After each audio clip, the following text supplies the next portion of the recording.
Kalimutan ka! Skustakli. Madali lang ito, katipa. Pwede sa beginner ito. Ano? Dalawang patterns lang ang iyong pag-aaralan. Dalawang patterns ng mga chords. Yung unang pattern, yung sa umpisa, tsaka yung pagkanta ng verse. So, mag-uumpisa sa C. Okay? Alam mo na ba yung C? Beginner? Dapat alam mo na.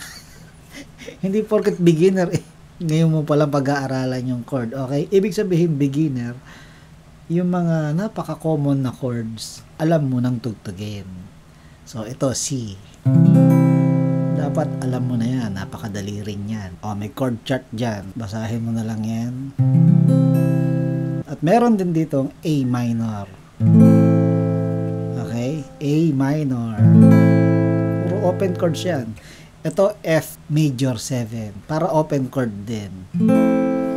Okay, open chord kasi F bar chord, baka nahihirapan ka pang beginner. Ayan pwede na yan. F major 7, ang sarap ng pakinggan yan .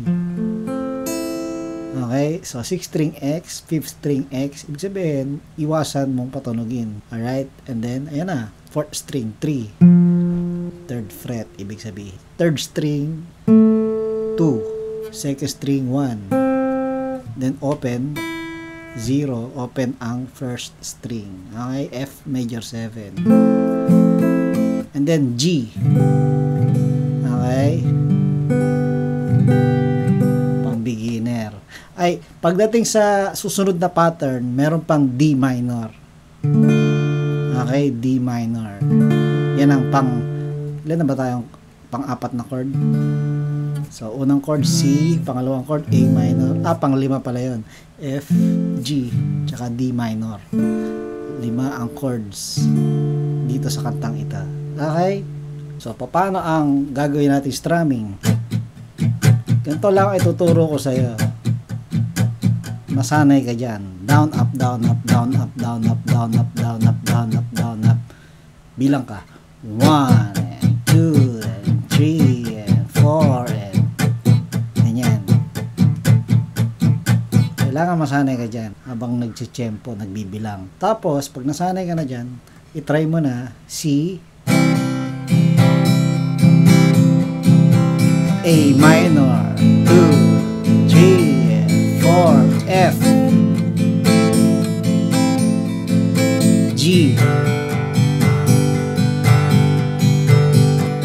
Yun ang pinakang unang pattern. Pag nasanay ka na dyan, yun, as in, nagiging fluid na yung ginagawa mong, saka ka magbawas, saka mo gandahan ang iyong strumming. So,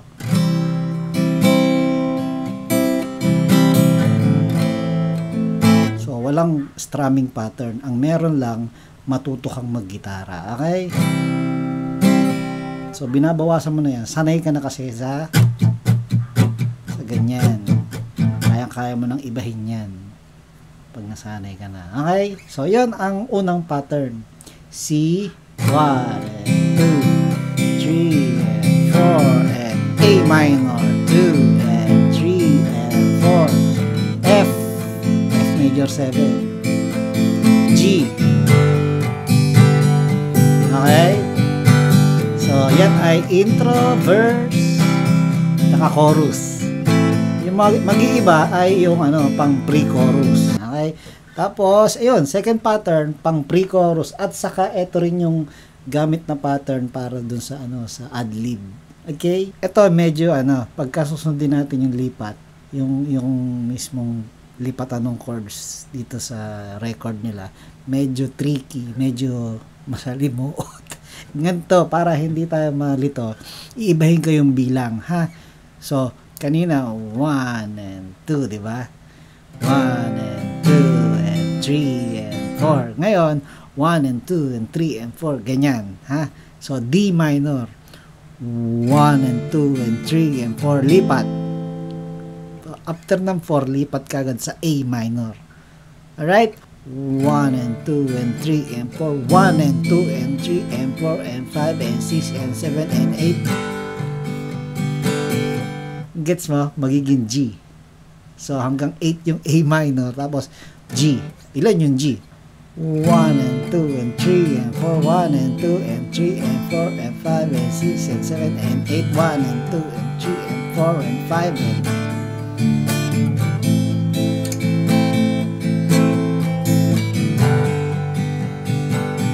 ganon. Tatlong beses yung pattern na yan, and then F na matagal. Ako hindi mo nakikita. And then, yung isang pattern na. Okay?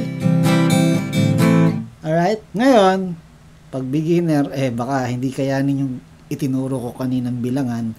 Balik tayo doon sa, sa bilang na mabagal.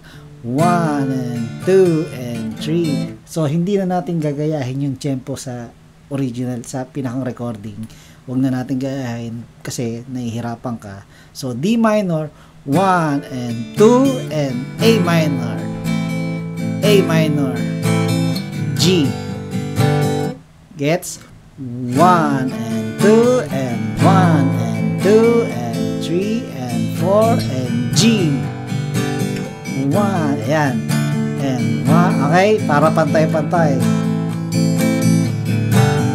Isa pa. 1 and 2 and 1 and 2 and 3 and 4 and G. F. 1, 2, 3, 4, 5, 6. Chorus. Okay? Yun lang talaga yung kantang iyon. Dalawang patterns lang. Pattern 1, intro, verse, and then itong pre-chorus, pattern 2, and then chorus, babalik sa pattern 1, and then, mag-ano ulit, di ba? May verse, and then, yung pattern 2, gagawin mo sa ad-lib. Then, after ng ad-lib, chorus na, di ba? And then, ending na. So, yun. Yun ang pinakang kabuuan ng kantang ito. Alright?